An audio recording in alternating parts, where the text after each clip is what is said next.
Yo, what it do, guys, man? It's your boy Mac here. And today, man, I'm going to be going over my semi mock draft for what the Dolphins are going to do with number three and what they're going to do with their number 18th pick in this draft. All right. Now, in this, I'm actually going with the thought process that they're actually going to use these draft picks and not trade them away or trade them for Deshaun Watson, like that. So, just hear me out. This is just in the case that they actually use the 3 and 18th and don't worry about trading them away. So in this draft, we have a lot of wide receivers that are going to be available. The top three in my eyes right now is JaMarr Chase, DeVante Smith, and Jalen Waddle. I think those are the top three in this draft class for wide receivers. And then you got some guard prospects, especially with the dude from Oregon, Paned Sewell, whatever the fuck it is. You also got a lot of quarterbacks, whether it be, I'm not even going to say Trevor Lawrence because we all know he's going number one, all right? But Justin Fields, I think it's Zach Thomas, or I think that's what it is, the dude from BYU. I can't remember his name. It's Zach something. You got Kyle Trask, Mac Jones, Justin Fields, Kyle Trask. So you got a lot of talent going on in this draft, all right? And looking at it, man, the Miami Dolphins are in a prime position with this number three pick because the options are limitless. You know what I'm saying? So who I think number three is going to go to, I think they're going to go wide receiver here.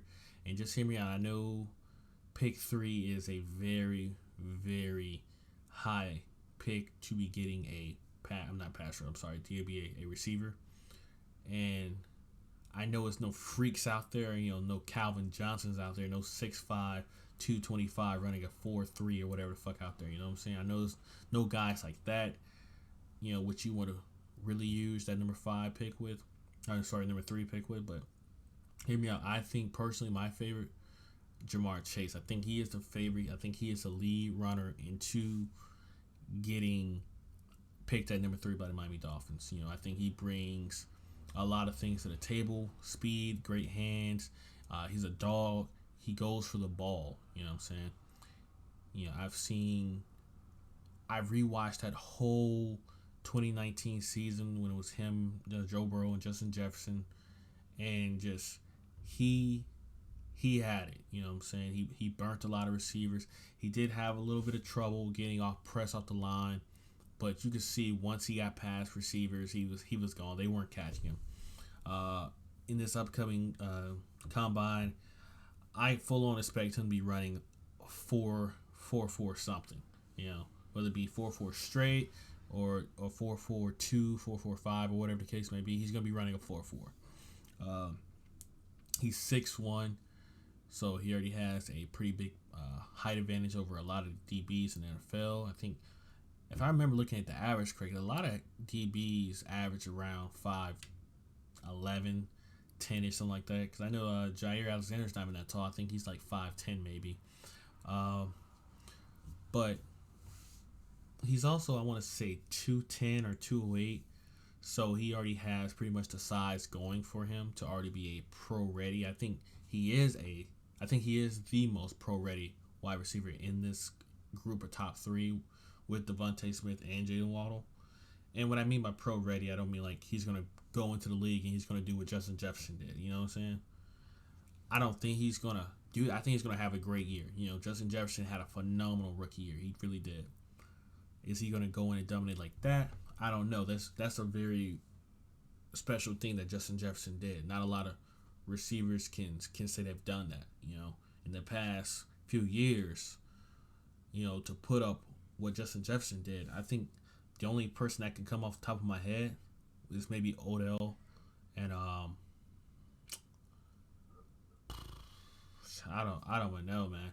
Maybe the class with AJ Green. When it was AJ Green, it was Julio. Maybe that class.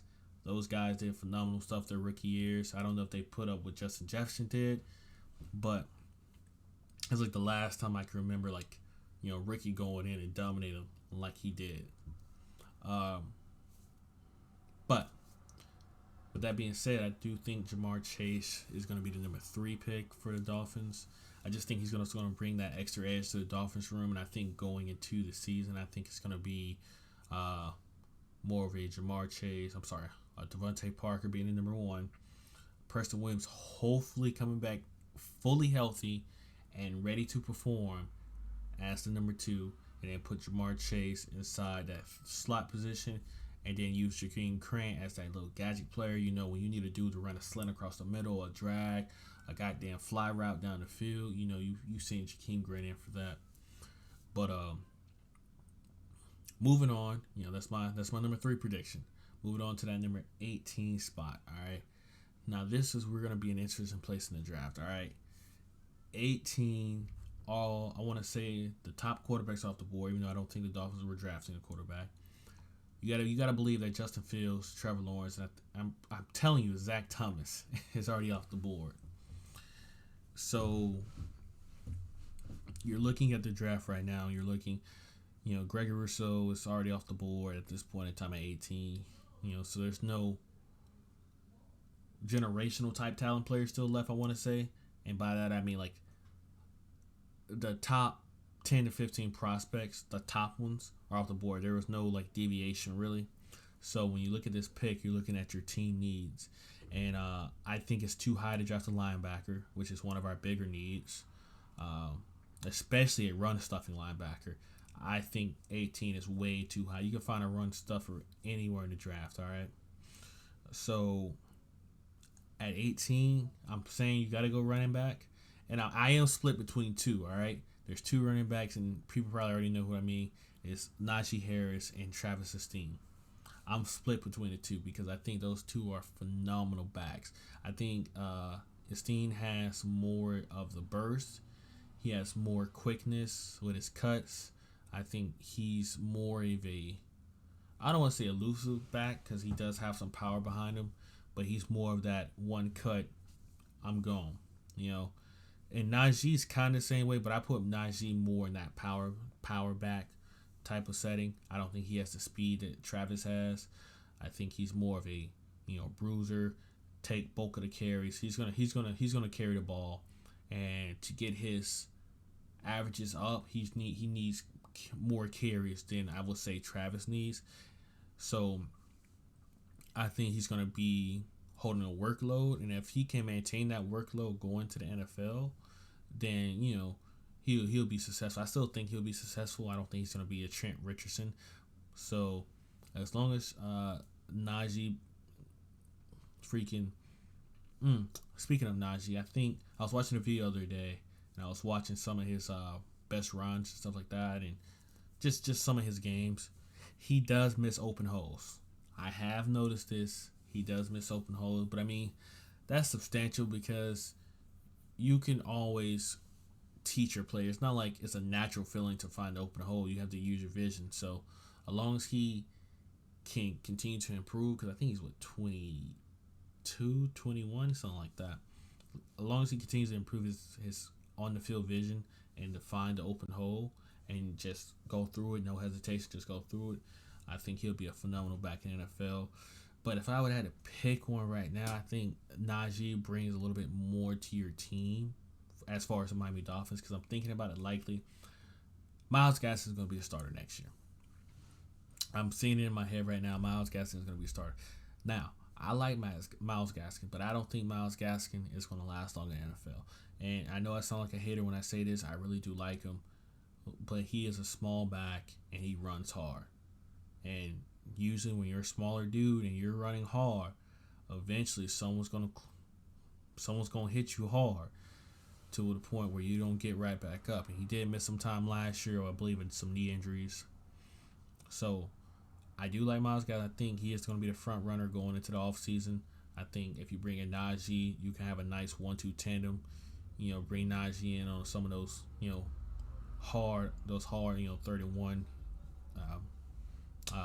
fucking calls, you know, goal line calls, instead of having Myles Gaskin take, you know, all those hits from, you know, 6'5", 300-pound linemen. You know what I'm saying? You can put Najee in there, you know he can get you at least the 1 or 2 yards you need. And hopefully he doesn't turn into Yeah, you know what? We're not even gonna mention his name. Just know, man, if you turn into the player that was wearing number 33 a few years ago, we gonna have problems, man. But hey, it's your boy Mac, man. I'm out, dog. Hey, y'all take it easy. Again, hey, y'all be safe, man, during these times. Again, I'm out.